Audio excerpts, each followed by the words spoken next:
ang kanyang anak na babae at nais siyang bisitahin. Hindi naniwala si Nina. Ang lalaking ito, noong siya ay ginahasa ni Dalton, ay hindi man lang naglakas loob na ipagtanggol siya. "Bakit ka nandito?" tanong niya nang may galit. Ipinakita ng kanyang lolo ang kanyang tunay na pagkatao, "Nandito ako upang gumanti. Nag-betray si Seth sa akin, at ipapabayad ko siya." Nalaman na lamang na lihim niyang kinuha ang lahat ng mahahalagang dokumento ng negosyo ni Seth at iniulat ito sa mga awtoridad. Nagkunwari pa siyang kawawa, sinabing siya ay tinanggal sa trabaho kaya't kailangan niyang lumapit kay Nina. Naniniwala si Nina sa kanyang ama at nag-alala. Sinabi niyang dapat siyang tumira sa hotel ni Seth upang mas madaling masubaybayan. Kinabukasan, ipinahayag ni Nina kay Jiro na pumayag si Seth na makipagkasundo. Natuwa si Jiro at tinanong kung ano ang ginawa niya upang makumbinsi ang matigas na kaibigang iyon. Napilitan si Nina na magsinungaling, sinabing napagtanto na ni Seth ang kanyang pagkakamali. Nagduda si Jiro, dahil alam niya ang ugali ni Seth. Sa huli, napilitan si Nina na aminin, "Gagawin ko. Magpapanggap akong maninirahan sa apartment ni Seth sa loob ng ilang panahon. Kapag nagkasundo na kayong dalawa, dadalhin ko si Maria sa malayo." Nang marinig ito, si Jiro ay naguluhan at nagpakita ng lungkot sa kanyang mga mata. "Umalis ka ba?" tumango si Nina. "Ayaw kong magdulot ng karagdagang problema sa sinuman." Nagkita sina Seth at Jiro sa kumpanya at dumalo sa isang maliit na salo-salo. Nagkasundo silang ipagpatuloy ang pakikipagtulungan, ngunit mula ngayon, hindi na sila makikipag-ugnayan sa isa't isa at hindi na magiging magkapatid. Ang pagpupulong ay naging awkward, walang nag-usap. Si Nina, na may kaba sa kanyang puso, ay nagpasya na subaybayan ang kanyang lolo. Natuklasan niyang lihim siyang nakikipag-ugnayan kay Dalton, nagbabalak na saktan si Seth. Agad siyang tumawag kay Jiro, ngunit naiwan niya ang kanyang telepono sa bahay. Walang ibang paraan, nagpasya si Nina na personal na hanapin si Jiro. Ngunit paglabas niya ng hotel, napansin niyang na-flat ang gulong ng kanyang sasakyan. Isang taxi ang huminto at nag-anyaya sa kanya. Hindi alam ni Nina na ang sasakyang ito ay inayos ng kapatid ni Gabriela. Matapos ang ilang sandali, naramdaman ni Nina na may mali. Biglang huminto ang sasakyan, at isang grupo ng mga tao ang nagmadaling lumapit at hinayla siya palabas. Si Nina ay sumigaw at lumaban. Nagpanik ang mga tao at agad na pinigilan ang kanyang bibig. Sa gitna ng panganib, sinubukan ni Nina na kalmayan ang sarili. Gumamit siya ng lakas at tinamaan ang isang tao sa kanyang maselang bahagi, at mabilis na pumasok sa sasakyan, isinara ang pinto, at pinabilis ang takbo. Si Seth at Jiro, habang nag-uusap ng awkward sa salo-salo, ay hindi alam na si Nina ay nasa panganib. Si Nina, na puno ng sugat, ay nahirapang pumasok sa salo-salo, na nagdulot ng pagkabigla sa lahat. Agad na tumakbo si Seth at Jiro upang tulungan siya. Humihingal si Nina, "Seth, umalis ka dito. May nangyayari." Bago siya natapos, umabot ang tunog ng sirena ng pulis.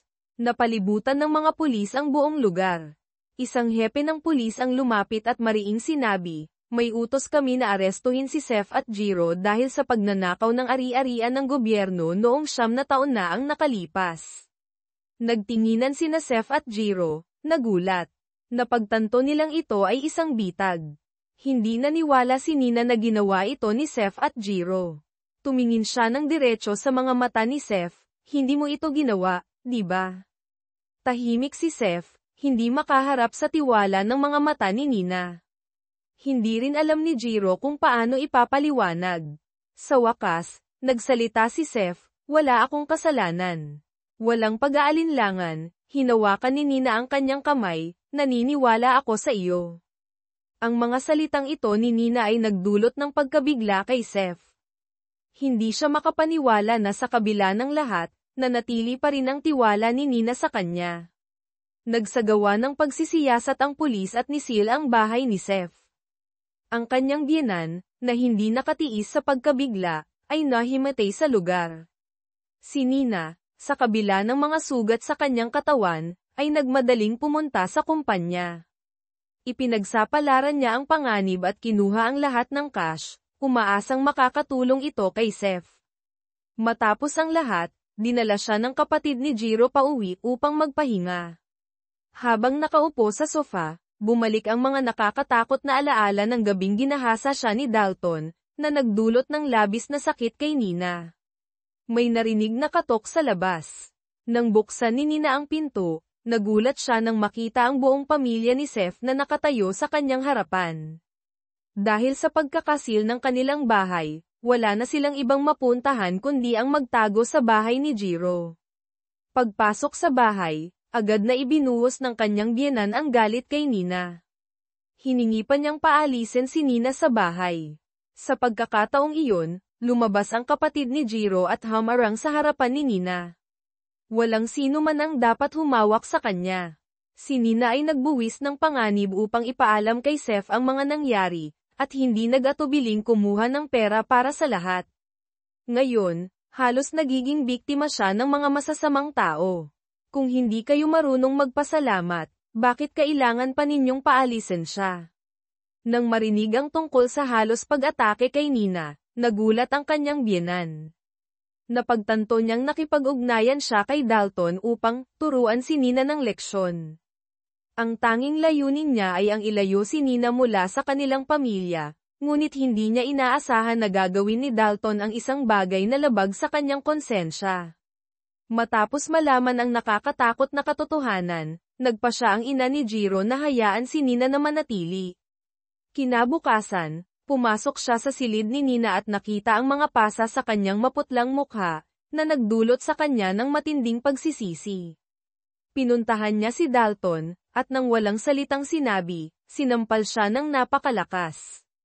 Sumigaw ang ina ni Seth, sobrang bastos. Humingi lang ako sa iyo na takutin si Nina, hindi upang gawin mong masama siya. Nagngangalit siya, kung lumabas ang balitang ito, hindi kita patatawarin. Sa istasyon ng pulis, si Jiro ay pinakawalan sa piyansa. Nagulat siya nang makita si Dalton na naroroon din. Umuwi si Seth, at agad na tumakbo si Gabriela upang yakapin siya, tila isang hamon para kay Nina. Malamig na itinulak siya ni Seth, ang kanyang mga mata ay kasing talam ng kutsilyo. Ikaw, ang nagutos kay kuya na kidnapin si Nina. Naging mapatla si Gabriela at nag-aalangan na tumanggi. Hindi rin nakaligtas ang kanyang biyenan sa pagkabigla. Sumigaw si Seth, kung gagambalain mo si Nina, umalis ka sa bahay na ito agad-agad. Nalaman ni Seth na nahuli na niya ang mga masasamang tao. Nagpadala siya ng mga larawan kay Nina upang makilala ang mga ito. Matapos niyang makumpirma na sila ang mga salarin, inutusan niya si Jiro na kausapin ang mga ito ng maayos. Sa kanilang pagdurusa, inamin nila na si Dalton ang utak ng lahat. Sa daan papunta sa bahay ni Maria, nag-aalala si Nina, Seth, may paraan ba upang itago ang mga pasa na ito? Ayaw kong makita ako ng bata na ganito. Huminto si Seth sa sasakyan, tumingin ng malalim sa mga mata ni Nina, at parang sinaksak ang kanyang puso sa mga sugat sa kanyang mukha. Tahimik siyang kumuha ng isang silk na panyo mula sa sasakyan at maingat na ibinuhol ito sa leeg ni Nina upang itago ang mga pasa. Dumating sila sa maliit na bahay, kung saan masayang naglalaro si Maria kasama ang bunsong kapatid ni Seth. Habang pinagmamasdan ang masayang tanawin, bumalik ang mga alaala ng mga masayang araw, na nagdulot ng pangungulila sa kanilang dalawa. Bumaba si Seth mula sa sasakyan at niyakap si Maria. Tumingin ang bata sa kanyang namumugto na mga mata, at masiglang nagreklamo, Tatay, matanda ka na, huwag kang umiyak. Hayaan mong panasan ko ang mga luha mo. Ginamit ni Maria ang kanyang maliliit na kamay upang panasan ang mga luha sa pisngi ni Seth. Dinala niya si Maria sa loob ng bahay at niyakap ito, Maria, maaaring kailanganin kong pumasok sa kulungan. Nang marinig ito, nagulat si Maria at niyakap ng mahigpit si Seth, na may tinig na nanginginig, kung papasok ka, sobrang mamimiss kita. Pero nangangako ako, magiging mabait ako at maghihintay sa iyong pagbabalik. Sa sandaling iyon, labis na naantig si Seth. Niyakap ng mag-ama ang isa't isa ng mahigpit, pinahalagahan ang bawat huling sandali na magkasama. Matapos nito, dinala ni Seth si Nina at Maria pauwi. Hinayla ni Maria ang kamay ng kanyang ama. Tatay, gusto kong matulog kasama ka. Ngumiti si Seth at inakay ang bata pataas. Bago umalis, lumingon siya kay Nina. Magandang gabi. Ang kanyang mga mata ay puno ng komplikadong damdamin, may pag-aalala at distansya. Ayaw niyang bigyan si Nina ng pagkakataong makipag-usap kay Jiro ng pribado. Si Jiro, na saksi sa eksenang ito, ay hindi na lang nakangiti. Ang pagmamayari ni Seth, kahit nahuli na, ay hindi nagbago. Habang naghahanda ng pumasok sa silid, biglang hinayla ni Maria ang kamay ni Nina. Nanay, gusto kong matulog kasama ang lola at lolo. Ang maikling sandali ng kasiyahan na iyon ay palaging pinahahalagahan. Bumalik si Nina sa kanyang silid, ang mga naglalaban-labang isip ay nagdulot sa kanya ng insomnia. Ang mga alaala ng gabing ginahasa siya ni Dalton ay patuloy na bumabagabag sa kanyang isipan. Kumatok si Jiro sa pinto, dala ang 2 tasa ng mainit na kape. Tumingin siya kay Nina. Ang kanyang mga mata ay puno ng awa. Habang magkasama silang nakaupo sa balkonahe, nag-usap sila tungkol sa maraming bagay. Biglang naisip ni Nina ang tungkol sa pulang laso na ginamit noon. Si Seth mismo ang nagbigkis ng pulang laso, simbolo ng kadalisayan, sa kanyang wedding dress. Ngunit sa pagkakataong iyon, inisip ni Nina na ang laso ay simbolo ng pag-ibig, kaya't pumayag siyang magpakasal. Dahil dito, nang malaman ni Seth na hindi na siya birhen, nakaramdam siya ng panlilinlang. Pinayuhan ni Jiro si Nina na ipaliwanag kay Seth ang tungkol sa pulang laso. Kung hindi, baka hindi na siya magkaroon ng pagkakataon sa hinaharap. Nag-alinlangan si Nina, hindi alam kung dapat ba niyang ipahayag ang katotohanan. Kinabukasan, tinawag si Seth at Jiro sa istasyon ng pulis. Paglabas nila ng pinto, nakita nila si Nina na naghihintay. Naunawaan ni Jiro ang sitwasyon, kaya't tahimik siyang umalis upang bigyan ng espasyo ang dalawa. Tumingin si Seth kay Nina, ang kanyang boses ay malungkot, ingatan mo si Maria ng mabuti. Lumiko siya at naghandang umalis. Kumuha ng lakas ng loob si Nina at tinawag siya, Seth, tungkol sa pulang laso. Tumigil si Seth at nakinig. Huminga ng malalim si Nina. Noong mga panahong iyon, pumayag akong ipabigkis mo ang pulang laso sa aking wedding dress, dahil inisip ko na ito ang nag-uugnay sa ating pag-ibig. Tumingin siya ng tuwid sa mga mata ni Seth, naniniwala ako sa iyo, naniniwala akong inosente ka. Nang marinig ang taos-pusong mga salita ni Nina, nakaramdam ng hiya si Seth.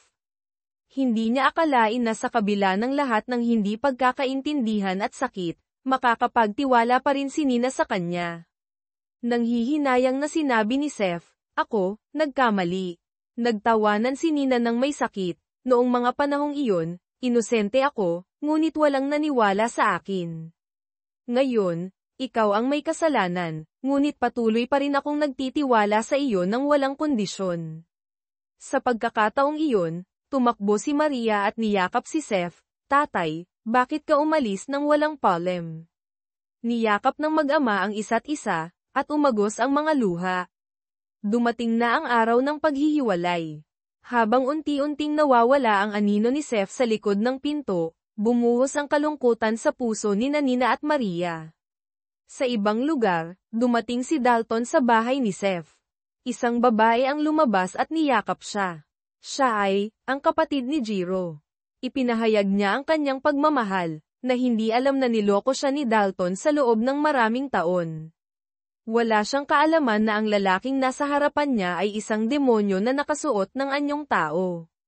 Siya ang nagbigay ng impormasyon kay Dalton tungkol sa pag-aangkin ni Seth sa ari-arian ng gobyerno, at siya rin ang nag-udyok kay Dalton na i-report ito sa pulis.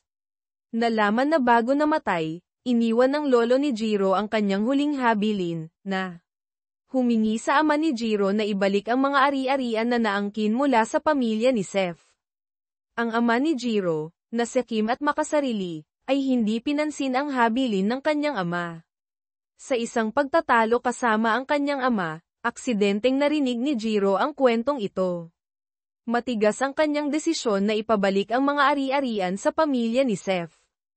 Ang matinding pagtatalo ay umabot sa kaalaman ng kapatid ni Jiro, na palaging nagnanais ng kapangyarihan at katayuan. Ginamit niya si Dalton, nag-report sa pulis, at inakusahan si Seth, na may layuning angkinin ang buong ari-arian ng pamilya ni Seth. Nang marinig ni Nina ang nakakatakot na katotohanan, labis siyang nasaktan. Hindi niya akalain na ang mga taong pinagkakatiwalaan niya ay kayang maging ganito katigas ang puso.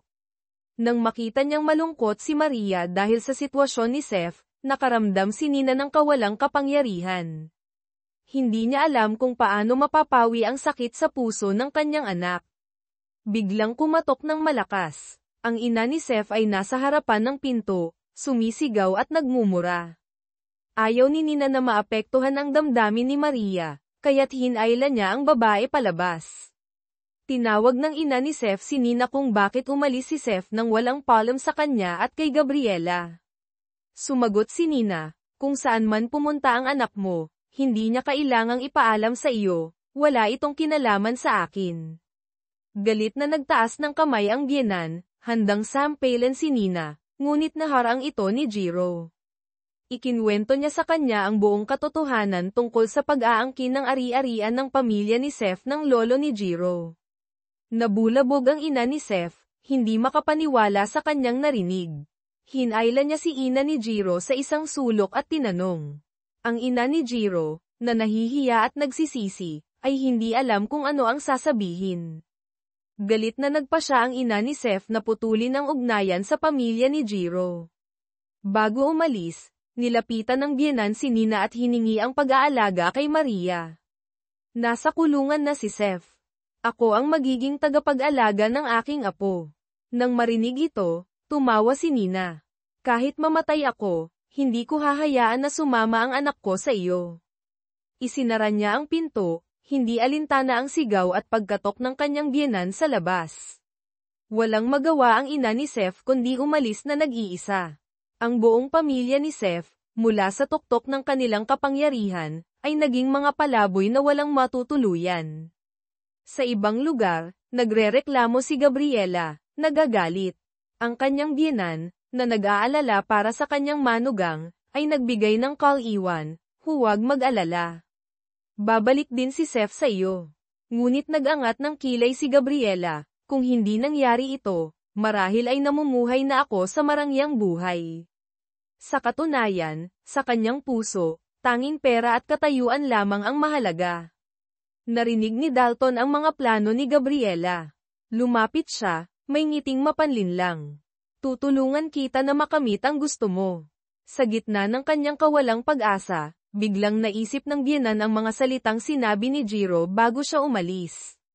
Sinabi niya na kung may mangyaring masama, dapat ay hanapin si Nina.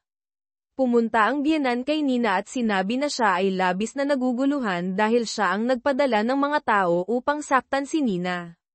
Nang marinig ito ni Nina, labis siyang nagulat at natakot, iniisip na malapit na ang kanyang katapusan. Sa galit, pumunta si Seth sa isang tao sa ilalim ng lupa. Tumingin ang lalaki kay Seth, at nang makita ang larawan sa kanyang kamay, nagulat siya. Ang pamilyar na mukha ay si Nina. Bago siya nakulong, si Nina ang kanyang kasintahan, at nagplano pa silang magpakasal. Sumiklab ang selos sa puso ng lalaki. Nasaan ang salarin na si Dalton? Tanong ni Seth na may galit. Ang lalaki ay nagngangalit, ipapakita ko sa iyo. Huwag mong galawin ang aking babae.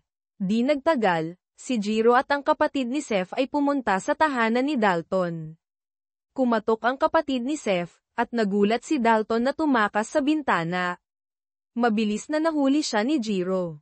Pagpasok sa bahay, ang kapatid ni Seth ay sumugod at sinuntok si Dalton. Nakaligtas siya, ngunit sa kanyang harapan, naghihintay ang mga pulis. Samantala, ang hipag ni Seth ay nakipag-usap kay Gabriela. Ipinakita niya ang isang kwintas, Ito ba ang kwintas na ginamit mo upang bilhin ang kapatid ko at utusan siyang saktan si Nina? Nanginginig si Gabriela. Sinubukan niyang tumanggi, ngunit pinigilan siya ng hipag. Huwag ka nang magpanggap. Alam ko ang tunay mong mukha. Nangako siya na ilalantad si Gabriela sa harap ni Seth. Dinala si Dalton sa kulungan. Nang makita si Seth, siya ay namutla at lumuhad na humihingi ng tawad. Malamig na tinanong ni Seth, sino ang nag-utos sa iyo na gawin ito? Nanginginig na sumagot si Dalton, si Ginang Seth. Siya ang nag-utos sa akin na turuan si Nina ng leksyon. Nagulat si Seth. Hindi siya makapaniwala na ang kanyang ina ay kayang maging ganito kalupit. Matapos makausap ang kapatid ni Jiro, nalaman ni Dalton na si Nina ay nasa bahay nito. May ngiting mapanlinlang, sinabi niya, bisitahin ko ang iyong kapatid. Matagal na kaming hindi nagkikita, tiyak na namimiss niya ako. Ang kapatid ni Jiro, na bulag sa katotohanan, ay masayang tumango. Wala siyang kaalaman na ang lalaking kanyang minamahal ay ang taong nagdala sa kanyang kapatid sa kulungan. Pumasok sila sa bahay, sinabi ni Dalton na nais niyang bigyan si Nina ng sorpresa, na nagpa-excite sa kapatid ni Jiro. Sa ibang bahagi, naglalaro si Nina kasama si Maria nang biglang dumating si Dalton. Natakot si Nina, ang kanyang puso ay mabilis na tumibok.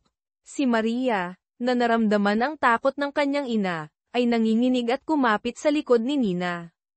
Agad na dinala ni Nina si Maria sa banyo at isinara ang pinto. Umiiyak ang bata, "Nanay, natatakot ako." Mahigpit na niyayakap ni Nina ang kanyang anak at pinapadulas ang buhok nito. "Huwag kang matakot, Maria. Nandito ang nanay." Tumayo siya at naghanap ng armas. Napansin niya ang gunting na nasa lababo. Mahigpit na hawak ang gunting, huminga siya ng malalim at binuksan ang pinto. Nakatayo si Dalton, nakasandal sa pader, may ngiting mapanlinlang. "Mahal, bakit ka nagtatanong? Nandito ako para dalhin ka pa uwi. Magpapakasal tayo at mamumuhay ng masaya." Sumigaw si Nina, "Umalis ka dito. Kung hindi, papatayin kita." Tumawa si Dalton, "Ano sa tingin mo ang magagawa mo sa akin? Mahal kita, Nina. Mahigit 10 taon na akong nagmamahal sa iyo. Sino mang magtatangkang lumapit sa iyo ay ipapasok ko sa kulungan." Nanggigigil si Nina, "Kung gagawin mong masama ang mga tao sa paligid ko, handa akong makipagsapalaran sa iyo." Walang takot si Dalton. Alam niya ang kahinaan ng bawat isa, ang ama ay isang sugarol, si Seth ay nag-aalinlangan at madaling ma-trigger, at si Nina, masyadong nag-aalala para sa kanyang mga mahal sa buhay. May ngiting mapanlinlang, sinabi niya, "Kung hindi ka magpapakasal sa akin, isa-isa silang magbabayad." Nawala ang mga salita kay Nina, ang kanyang kamay na mahigpit na hawak ang gunting ay nanginginig. Ano ang dapat niyang gawin? Paano niya mapoprotektahan ang kanyang mga mahal sa buhay mula sa demonyong ito na nagkukubli sa anyong tao? Agad siyang tumakbo pabalik sa banyo, niyayakap si Maria na nanginginig. "Patawad, anak, patawad." Nagbasa si Nina ng isang kwento sa kanyang anak, sinusubukang alisin ang takot sa puso nito. Ngunit si Maria ay patuloy na humahawak sa kanyang ina, "Natatakot pa rin ako, nanay." May kumatok sa pinto. Nagtakbuhan si Maria at nagtago sa likod ng kanyang ina. "Sino yan, nanay?" Tahimik na sinabi ni Nina. "Ayos lang, Maria. Siguro ay si Tita Jiro." Huminga ng malalim si Nina at binuksan ang pinto. Nakatayo ang kapatid ni Jiro sa kanyang harapan, may ngiting pilit. "Kumusta, Nina? Gusto ka sanang makausap ni Dalton." Nagulat si Nina. Hindi siya makapaniwala sa kanyang narinig. "Tita, alam mo ba kung ano ang nangyayari?" Iwasan ng kapatid ni Jiro ang mga mata ni Nina. "Kami, sobrang mahal namin ang isa't isa. Nais lang niyang mabuti para sa iyo." Nanghihinayang si Nina. Wala siyang magawa kundi ang ipakita ang tunay na pagkatao ni Dalton. "Alam mo ba kung anong klaseng tao siya?" Humagulgol si Jiro. "Huwag ka nang magsalita.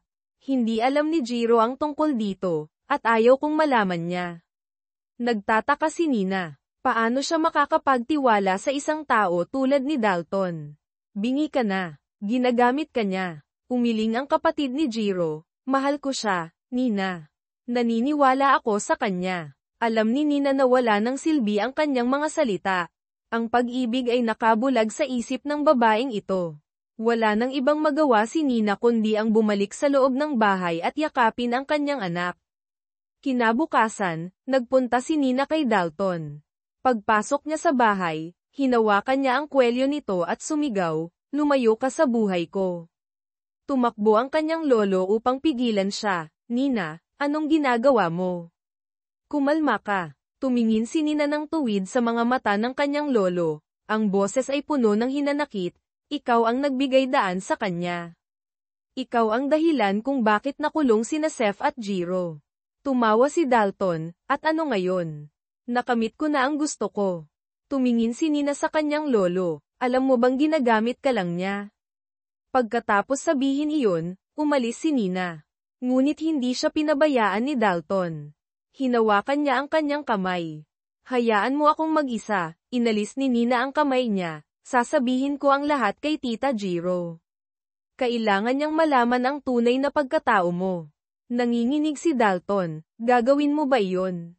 "Gagawin ko." Nakataas ang ulo ni Nina. "Mula ngayon, tatayo akong matatag at ibabalik ang aking buhay." Pumunta si Nina sa kapatid ni Jiro. Sa simula, maingat siyang nagtanong, sinabing nais niyang humingi ng payo sa kanya. Pagkatapos, dahan-dahan siyang lumipat sa pangunahing paksa, ikinwento ang kanyang karanasan noon, kung paano siya ginahasa ni Dalton. Nang handa na siyang banggitin ang pangalan ni Dalton, biglang narinig nila ang sigaw ni Maria mula sa ibaba. Nagtakbuhan silang dalawa pababa at nakita nilang nakalaya na sina Seth at Jiro. Nagtinginan sila, masaya, handang yakapin ang isa't isa. Ngunit bigla silang huminto, napagtanto na may mali. Tinanong ni Nina si Seth, "Bakit ka nakalaya ng mas maaga?" Nagmamadali si Seth, hindi alam kung ano ang sasabihin. Si Jiro ay huminga ng malalim at nag-explain, matapos matanggap ang pera, agad itong inilagay sa account ni Dalton. Dahil dito, naipaliwanag kami. Nang makita si Jiro na nakalaya, nakahinga ng maluwag si Nina. Ngumiti siya ng maliwanag kay Jiro. Si Seth, nang makita ang eksenang iyon, muling sumiklab ang selos sa kanyang puso. Hinailan ng kapatid ni Jiro ang kanyang kapatid sa isang sulok at nagbabala, "Jiro, kontrolin mo ang sarili mo. Huwag makipag-away kay Seth." Pagkatapos nito, niyakap ng kapatid si Jiro, masayang nagtanong, "Bakit ka nakalaya? Ano ang nangyari?" Ipinaliwanag ni Jiro na lahat ito ay plano ni Seth. Inilagay nila ang lahat ng kasalanan kay Dalton. Nang marinig ito ng kapatid, namutla siya. Naunawaan niya na siya ay ginamit ni Dalton. Agad siyang umalis at tinawagan si Dalton, ngunit hindi siya sumagot. Matagal nang hindi nagkikita sina Seth at Maria, kaya't nagyakapan sila ng mahigpit. Nakita ni Nina ang eksenang iyon at sa kanyang puso ay sumiklab ang isang kalungkutan. Nang makita ito, hinailan ni Jiro si Seth sa isang tabi at nag-usap ng tahimik. Tumingin si Seth kay Jiro, pagkatapos ay kay Nina, na may kaunting inis sa kanyang mga mata. Napansin ni Jiro na nagagalit si Seth. Napilitan siyang ngumiti at umalis, upang bigyan ng espasyo sina Seth at Nina. Naglakad sila ni Seth sa hardin. Pareho silang nahihiya at hindi alam kung ano ang sasabihin. Nag-alala si Seth at nagtanong, "Yung sugat sa mukha mo, okay na ba?" Nag-atubili siya, "Naalala mo ba ang pangako mo noong nakaraang araw?" Tumango si Nina, "Naalala ko. Kung magkaayos kayo ni Jiro, lilipat ako sa bahay na inihanda mo." Nang marinig iyon, medyo natuwa si Seth, ngunit hindi may kaila ang kanyang pag-aalala. Wala siyang ideya kung ano ang iniisip ni Nina. Pagdating ng gabi, nakauwi na ang pamilya ni Seth. Nang buksan ng kanyang biyenan ang ilaw sa sala, nakita niyang nakaupo si Seth at naghihintay.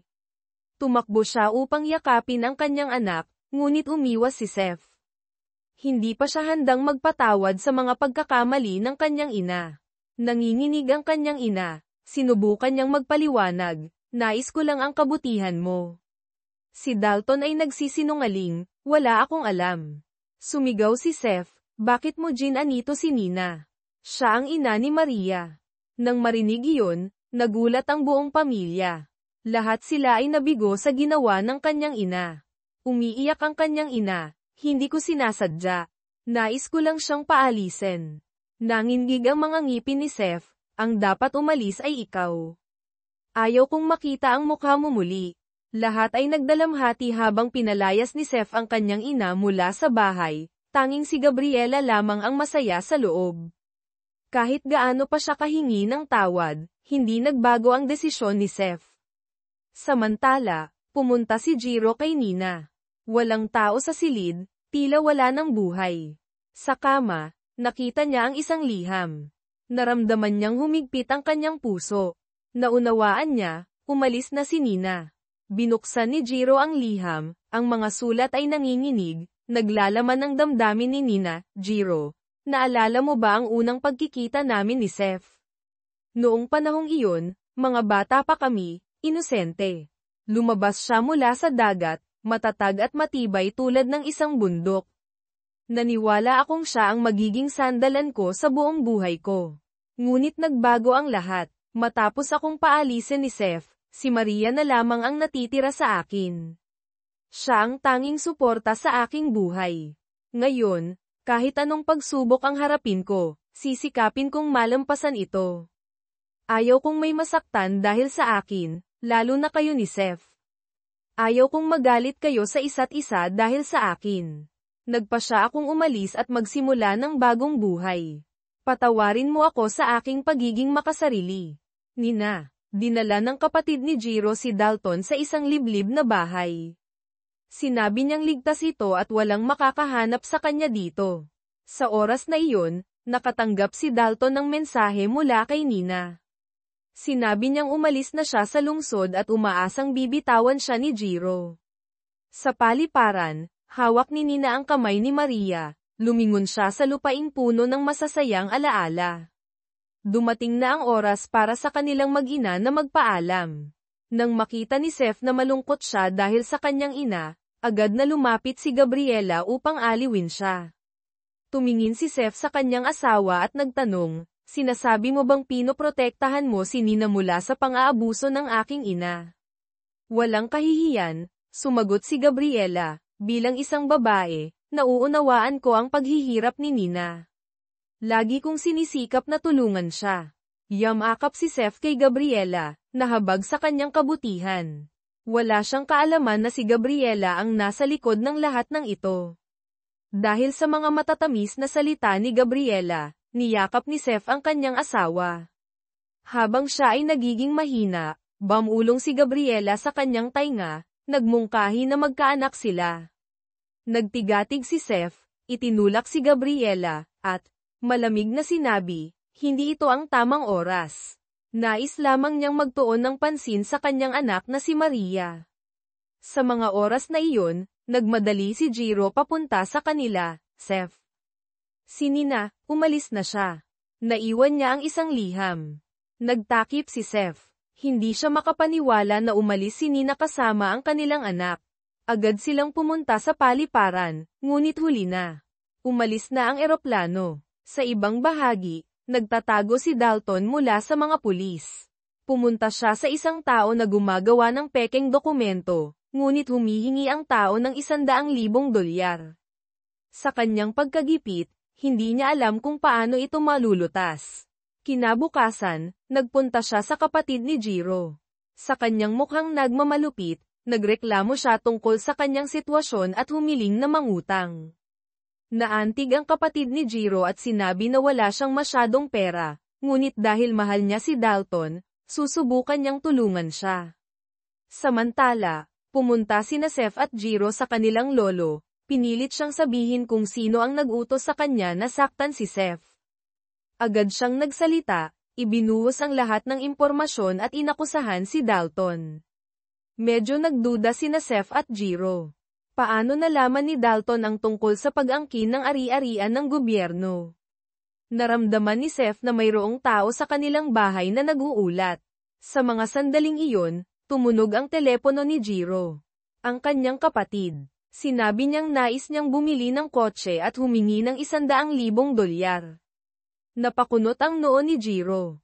Ang kanyang kapatid ay takot sa pagmamaneho. Bakit siya biglang nais bumili ng kotse? Tinanggihan niya ito at sinabi na kung gusto niyang umalis, maaari siyang tumawag sa driver ng kumpanya. Pagkatapos, pinutol niya ang tawag. Kinuha ni Jiro ang isang bote ng mainit na tubig at nagbabanta na ibuhos ito sa kanyang lolo kung hindi siya magsasalita tungkol sa kinaroroonan ni Nina. Nanatiling matigas ang kanyang lolo, tahimik. Sumigaw si Seth, para kay Nina, kaya kung paalisin ang aking sariling ina. Akala mo ba'y magiging malambot ako sa iyo? Nang marinig ito, namutla ang kanyang lolo. Nanginginig siyang nagsalita, hindi ko talaga alam kung nasaan ang aking anak na babae. Tumingin si Seth sa mga mata ng takot ng kanyang lolo at naisip na hindi siya nagsisinungaling. Sa mga sandaling iyon, tumawag ang hipag, nagtatanong tungkol kay Nina. Sinabi ni Seth na hindi pa rin niya siya natagpuan. Nagmungkahi ang hipag, subukan mong gumamit ng tracking software. Kahit patay ang kanyang telepono, maaari pa rin itong mahanap. Nabigla si Seth. Bakit hindi niya naisip iyon? Agad siyang nagmadaling pumunta sa kanyang kapatid at humingi ng tulong. Ngunit ngumiti ang kapatid ni Seth. Ang software na ito ay isang bangungot para sa mga lalaki, kuya. Ginagamit ito ng mga asawa upang subaybayan ang kanilang mga asawa. Nagmumukhang nag-aalala si Seth, ngunit ibinigay pa rin ang telepono sa kanyang kapatid. Agad na sinubukan ng kanyang kapatid na hanapin ang lokasyon ni Nina. Nang makita ang mapa, nagulat si Seth. Niloko ni Nina ang lahat. Nalaman na, bago ito, inutusan ni Nina si Maria na makipag-usap sa isang lalaking naghihintay ng kanyang flight. Tinanong ng bata, saan po kayo pupunta? Sumagot ang lalaki, pupunta ako sa Barcelona, Espanya. Lumapit si Nina, may pag-aalangan, pasensya na, maaari bang makialam? Mayroon akong isang bagay na nais sanang ipagawa sa iyo. Upang maniwala ang lalaki, ipinakita ni Nina ang kanyang pasaporte.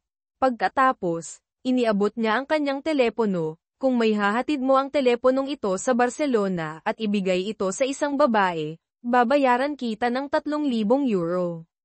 Nakita ng lalaki ang malaking kita at agad na pumayag.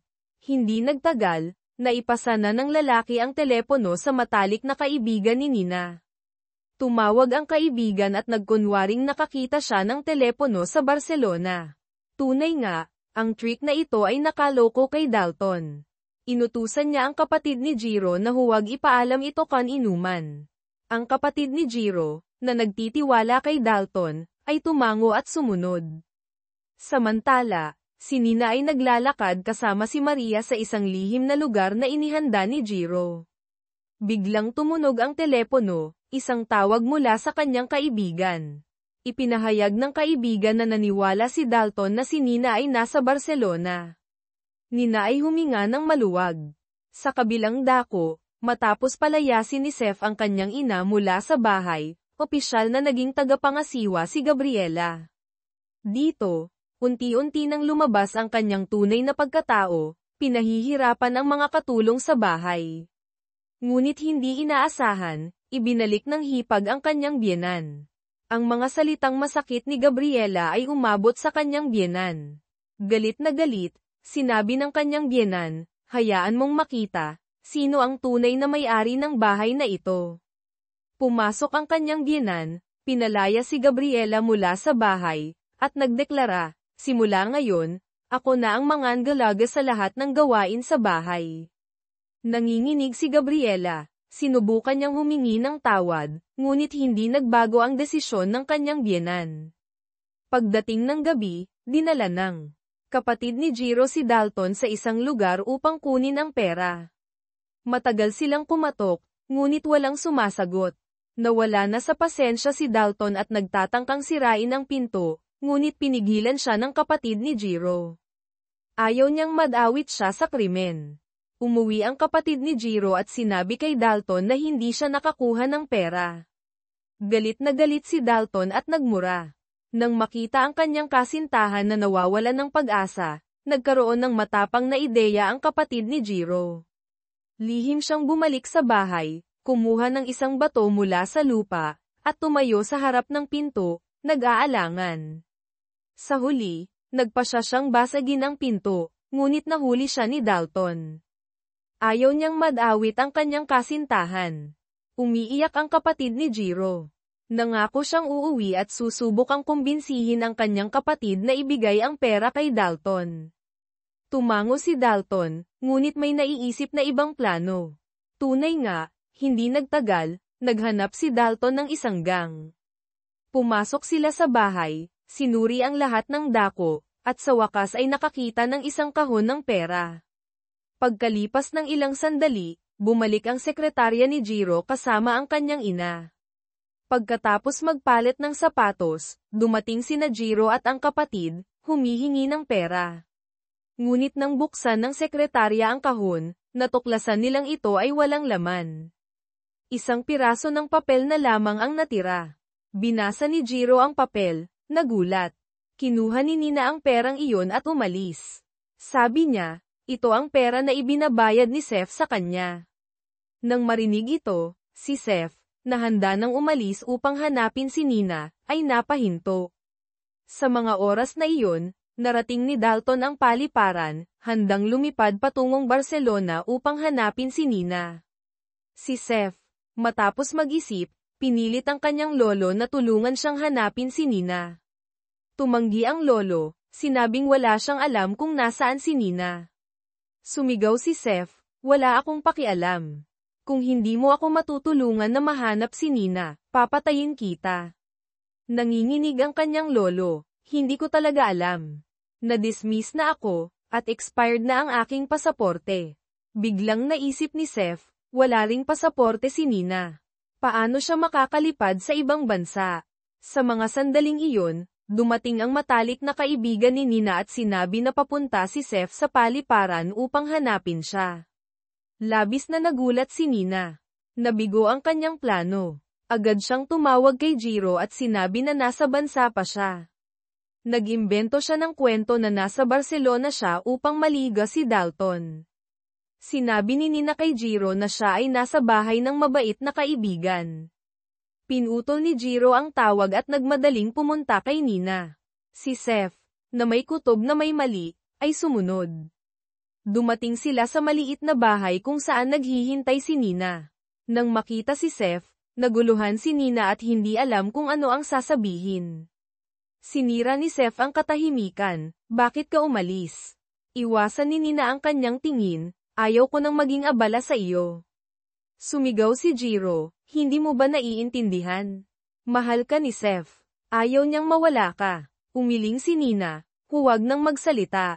Sobrang huli na. Ikinwento ni Nina kay Jiro ang tungkol kay Dalton na bumalik at nagbanta sa kanya. Nagalit si Jiro, bakit hindi mo sinabi sa akin? Kaya nating ayusin ito. Nina, na may hinanakit, ay nagsabi, may mga problema ka rin. Ayaw kong madawit ang sinuman. Tumingin si Jiro sa mga mata ni Nina, at ang nawawalang pera sa bahay ng sekretarya. Ikaw ba ang kumuha? Nagulat si Nina. Nagsimula nang magduda si Jiro sa kanya. Upang protektahan ang kapatid ni Jiro, napilitan siyang tumango. Oo, kinuha ko. Kailangan ko ng pera upang makapagsimula ng bagong buhay. Sa gitna ng kaguluhan, tumingin si Nina at nakita si Seth na nagagalit na papalapit. Napasigaw siya, ngunit ang higit na nagulat sa kanya ay hindi tumingin si Seth sa kanya, kundi naglakad patungo kay Maria. Ang tanging alalahanin ni Seth sa mga sandaling iyon ay ang kaligtasan ng kanyang anak. Yumuko siya, dahan-daang hinaplos ang buhok ni Maria, at malumanay na tinawag, Maria.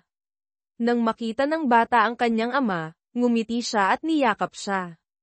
Mahigpit na niyakap ni Seth ang kanyang anak, at sa kanyang puso, umusbong ang isang damdaming hindi maipaliwanag. Pinakawalan niya si Maria at inutusan itong makipaglaro sa iba, dahil kailangan niyang makipag-usap kay Nina. Pumunta ang dalawa sa hardin. Tumigil si Seth, nagalit na tinanong, bakit mo isinulat ang liham kay Jiro at hindi sa akin? Sumimangot si Nina, naniniwala ka ba sa sinasabi ko? Tinutukan ni Seth ang kanyang mga kamay, ano ang dapat kong gawin upang mapanatili kang nandito? Kailangan ko lang na makasama si Maria. Wala na akong ibang hinihingi. Sagot ni Nina, na may matatag na tingin. Sayang, sumagot si Seth, sige. Sumasang-ayon ako. Kinuha niya ang isang piraso ng papel at ipinakita kay Nina.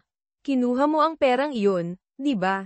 Nagulat si Nina. Ako. Pinutol ni Seth ang kanyang sinasabi, alam kong hindi ikaw. Siguradong ang kapatid mo. Nagmumukhang naguguluhan si Nina, anong ibig mong sabihin? Sumagot si Seth, nagsususpecha ako, na may relasyon kayong dalawa. Tumahimik ka, galit na sigaw ni Nina habang sinampal si Seth. Pinahid ni Seth ang kanyang pisngi, kung hindi ikaw, tiyak na ang kapatid ni Jiro. Ang mga sinabi ni Seth ay parang kidlat na tumama kay Nina. Nagsalita siya, ngunit walang lumabas sa kanyang bibig. Sa mga sandaling iyon, tumakbo si Jiro, hinawakan ang kwelyo ni Seth, at sunod-sunod na sinuntok siya sa mukha. Samantala, nagmadali si Nina patungo sa bahay ng kapatid ni Jiro. Kailangan niyang pigilan ang anumang mas masamang mangyari. Dapat mong iwasan si Dalton, sigaw ni Nina. Siya ay isang demonyo na nagkukubli sa anyong tao. Nang inig ang kapatid ni Jiro, hindi. Hindi siya ganyan. Nagsisinungaling ka. Hindi mo ako pinaniniwalaan, umiiyak na tanong ni Nina. Siya ang taong nag-rape sa akin. Nang marinig iyon, nagulat ang kapatid ni Jiro. Ang kanyang mukha ay namutla. Ngunit sa kalaunan, itinanggi niya ito, hindi. Naiinggit ka sa akin. Gusto mong sirain ang aking kaligayahan. Itinulak niya si Nina palayo at mabilis na pumasok sa bahay, isinarado ang pinto.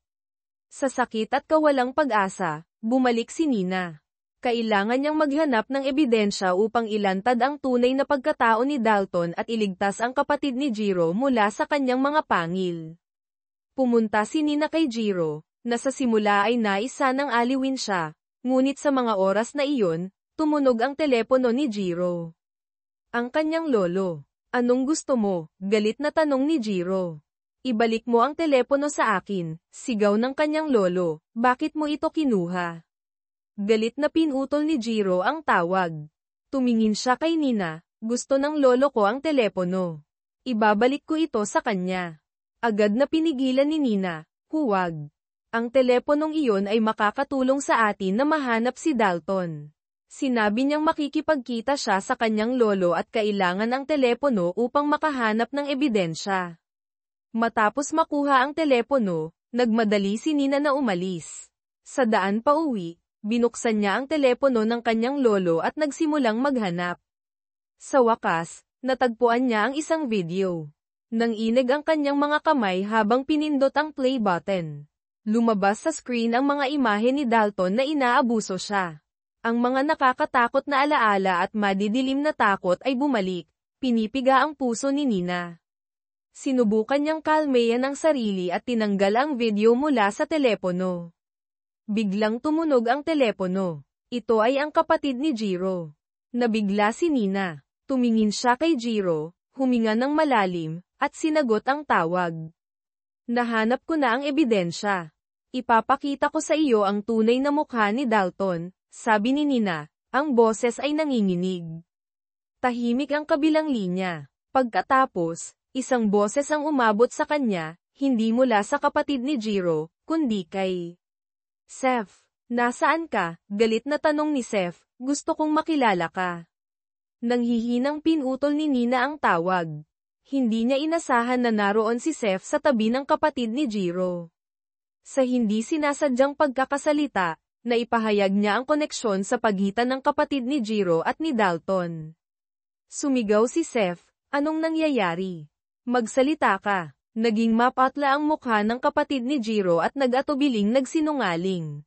Nakita ito ni Jiro at nagalit, hinawakan si Seth, huwag mong pilitin siya. Wala siyang alam. Tumingin si Seth sa kapatid ni Jiro, puno ng pagdududa.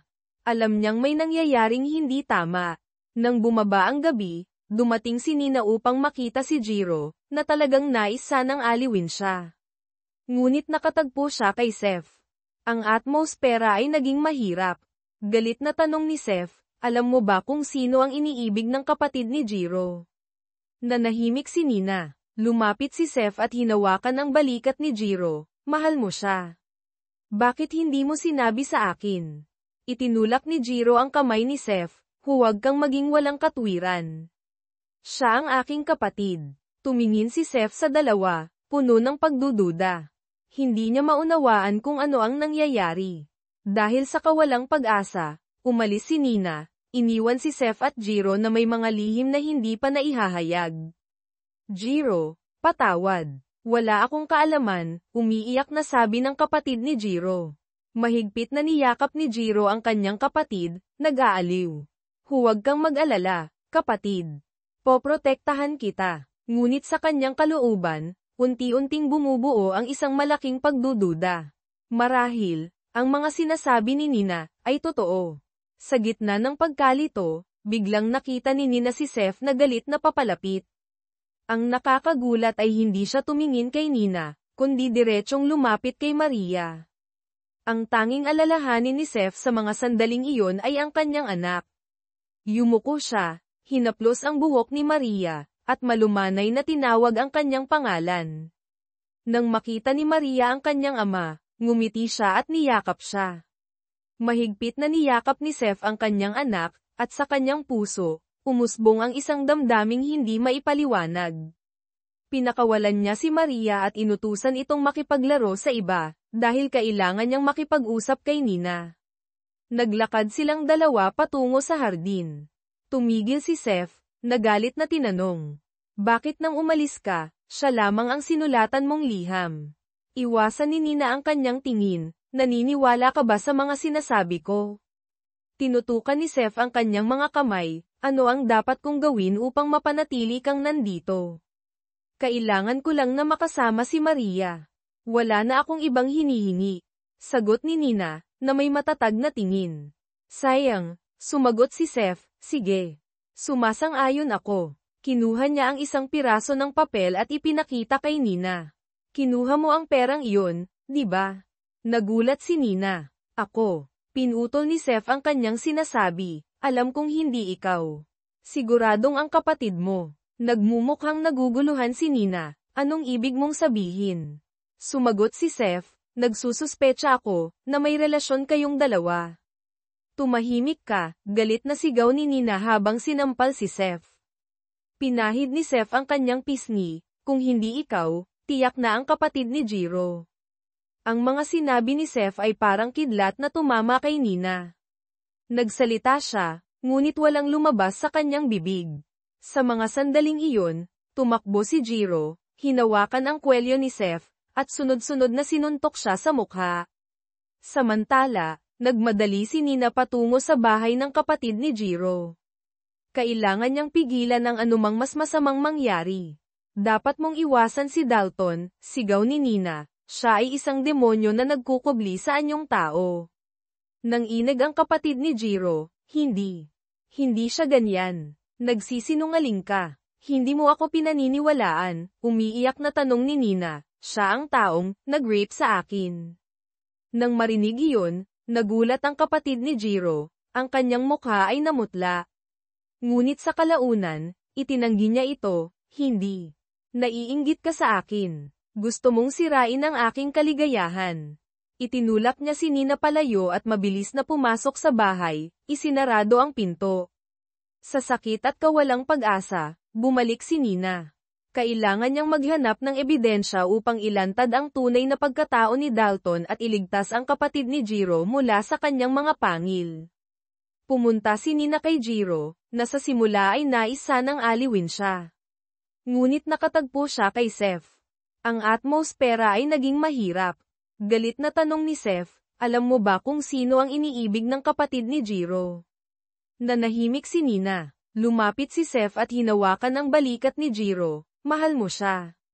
Bakit hindi mo sinabi sa akin? Itinulak ni Jiro ang kamay ni Seth, huwag kang maging walang katwiran. Siya ang aking kapatid. Tumingin si Seth sa dalawa, puno ng pagdududa. Hindi niya maunawaan kung ano ang nangyayari. Dahil sa kawalang pag-asa, umalis si Nina, iniwan si Seth at Jiro na may mga lihim na hindi pa naihahayag. Jiro, patawad. Wala akong kaalaman, umiiyak na sabi ng kapatid ni Jiro habang niyayakap ang kanyang mukha. Mahigpit na niyakap ni Jiro ang kanyang kapatid, nag-aaliw. Huwag kang mag-alala, kapatid. Poprotektahan kita. Ngunit sa kanyang kalooban, unti-unting bumubuo ang isang malaking pagdududa. Marahil, ang mga sinasabi ni Nina ay totoo. Nagpunta si Nanway upang ilantad ang masamang ugali ng kanyang kapatid na lalaki. Nang makita siya ng kapatid ni Jiro, agad siyang nagtakbo palayo. Sinabi ni Nanway na nais niyang makipag-usap sa kanya ng kaunti, ngunit inisip ng kapatid na siya ay nag-aakusa. Sinabi ni Nanway na dapat siyang magpakatatag at makinig sa kanyang paliwanag, ngunit sa mga sandaling iyon, nawalan na ng ulirat ang kapatid dahil sa mga araw na hindi niya makontak ang kanyang kasintahan. Ipinahayag ng kapatid ni Jiro na tiyak na nahuli ang kanyang kasintahan kaya hindi ito makasagot. Sinabi ni Nanway na kailangan nilang harapin ang katotohanan, ngunit sinagot siya ng kapatid na tila siya ay nagtatangkang agawin ang kanyang kapatid na lalaki. Labing-labis na nasaktan si Nanway sa mga salitang iyon. Sinabi niyang ipapakita niya sa kapatid ang video ng kanyang kapatid na inaabuso siya, ngunit nagsimula ng matakot ang kapatid. Hindi siya makaharap sa katotohanan na ang lalaking kanyang iniibig ay isang masamang tao. Sa mga sandaling iyon, pumasok si Jiro at sinisi si Nanway kung bakit niya pinaparatangan ang kanyang kapatid. Tiniyak pa niyang hindi umiibig ang kapatid sa kanyang kapatid na lalaki. Sinabi ni Nanway na dapat kalmayan ni Jiro ang kanyang sarili dahil labis na nasasaktan ang kapatid. Inutusan ni Jiro si Nanway na lumabas sa balkonahe upang makipag-usap. Nang makalabas sila, nagsimula ng magalit si Jiro. Sinabi niyang dati siyang nagtitiwala kay Nanway, kaya bakit niya pinaparatangan ang kanyang kapatid. Sinabi ni Nanway na dahil sa pagturing sa kanya bilang isang mabuting kaibigan, hindi niya sinabi sa kanya na ang kanyang kapatid ay kasintahan ng kapatid ni Jiro. Sa mga sandaling iyon, unti-unting nagdadalawang isip si Jiro sa mga tapat na salita ni Nanway matapos ang ilang sandali, lumapit ang kapatid ni Jiro at sinabi niyang nais niyang makita ang video. Ang pahayag na ito ay labis na ikinagulat ni Nanway at Jiro. Sinabi ni Nanway na huwag ipaalam kay Seth ang tungkol sa video, kung hindi ay tiyak na papatayin nito ang kanyang kapatid. Ngunit hindi nila inasahan, si Seth ay nakatayo sa ibaba, nakikita ang lahat. Sa video, talagang nakikita ang kanyang kapatid na inaabuso si Nanway. Nang makita ito, labis na nagulat ang kapatid at si Jiro. Hindi makapaniwala ang kapatid na ang lalaking kanyang iniibig ay isang masamang tao.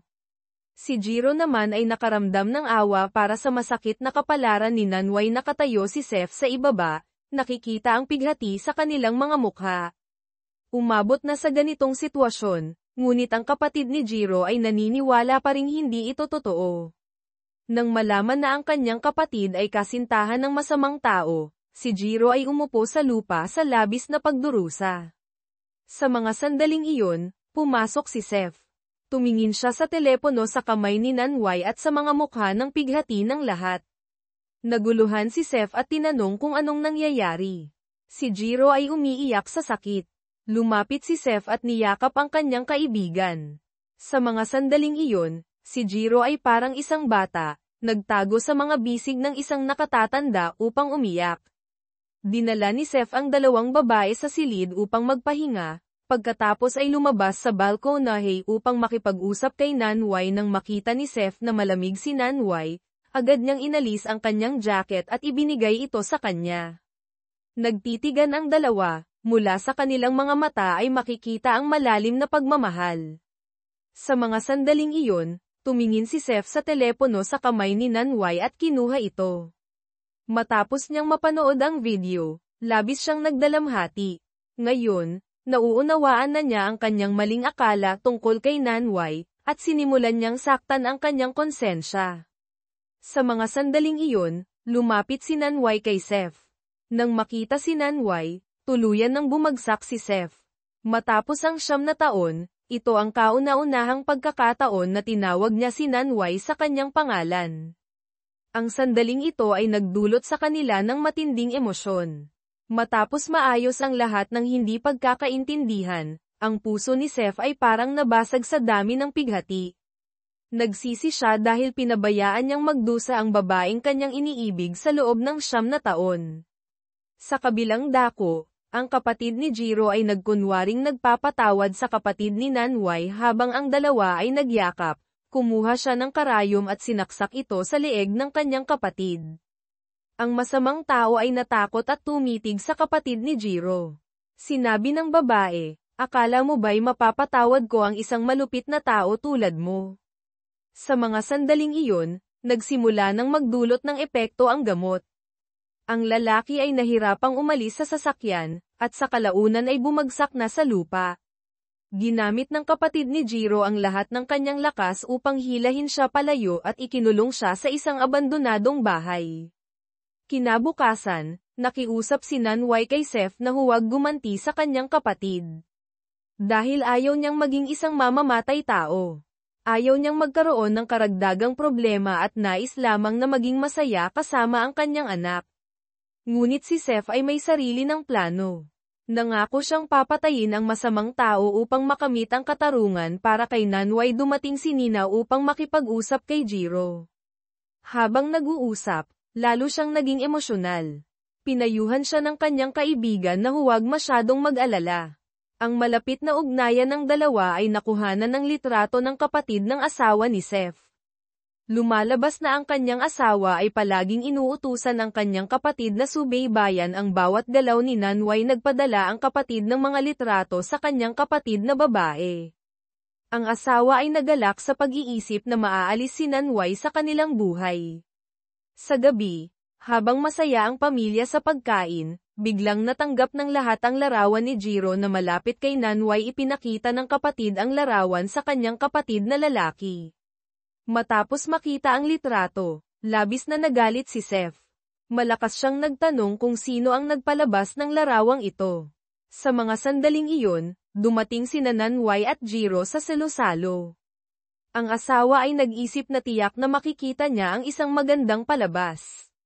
Ibinigay ng tagapangalaga ang litrato kay Nanway. Labis siyang nagulat. Matapos makita ang litrato, tumingin siya kay Seth at umiling. Nagpapakita na hindi ito totoo. Agad na kinuha ni Seth ang telepono sa kamay ng kanyang asawa. Binuksan niya ito at nakita ang mga mensahe ng transaksyon ng kanyang asawa sa kanyang kapatid. Totoo nga, ang mga litrato ay ipinadala niya. Natakot ang asawa at naghangad na ipaliwanag sa kanyang asawa, ngunit bago siya nakapagsalita, itinaboy siya ni Seth. Ang masamang babae ay ayaw umalis. Kaya't lumapit siya at hinawakan ang buhok ni Nanway. Itinulak ni Nanway ang asawa at nahulog ito sa lupa. Pagkatapos ay mabilis na lumapit ang kanyang hipag upang turuan siya ng leksyon. Ang asawa ay pinalayas pabalik sa bahay ng kanyang mga magulang, at buong araw ay tumatawa na parang baliw. Sa huli, nagpatuloy ang kanyang pagtawa hanggang sa siya ay mawalan ng malay. Sa kabilang bahagi, ang tagapangalaga ay nagmamasid sa mga kilos ng kapatid ni Jiro. Nang pumasok siya sa silid, natagpuan niyang may isang lalaking nakatali dito, kaya't mabilis siyang nagulat kay Seth. Nang malaman ito ni Seth, nagmadali siyang pumunta sa bahay ni Jiro. Nang buksan niya ang pinto, nakita niya ang kapatid ni Nanway. Ang kapatid ay tumingin kay Seth na para bang nakikita ang kamatayan. Pagkatapos, dinala siya ni Seth sa isang abandonadong bahay sa labas ng bayan. Habang naghahanda siyang patayin ito, si Nanway ay sumugod upang pigilan si Seth. Sinabi ni Nina na huwag gawing mamamatay tao ang kanyang anak. Pagkatapos, binuksan niya ang pinto. Nakita ni Seth si Maria na naghihintay sa labas. Sa wakas, nagtagumpay ang katinoan laban sa galit. Tumakbo siya at niyakap ang kanyang anak. Para sa pag-ibig, pinili ni Seth na bitawan ang galit. Ang buong pamilya ay nagyakap ng mahigpit sa kasiyahan. Sa pagmasid sa mainit na tagpong ito, tahimik na nagdasal si Jiro para sa kanilang kaligayahan.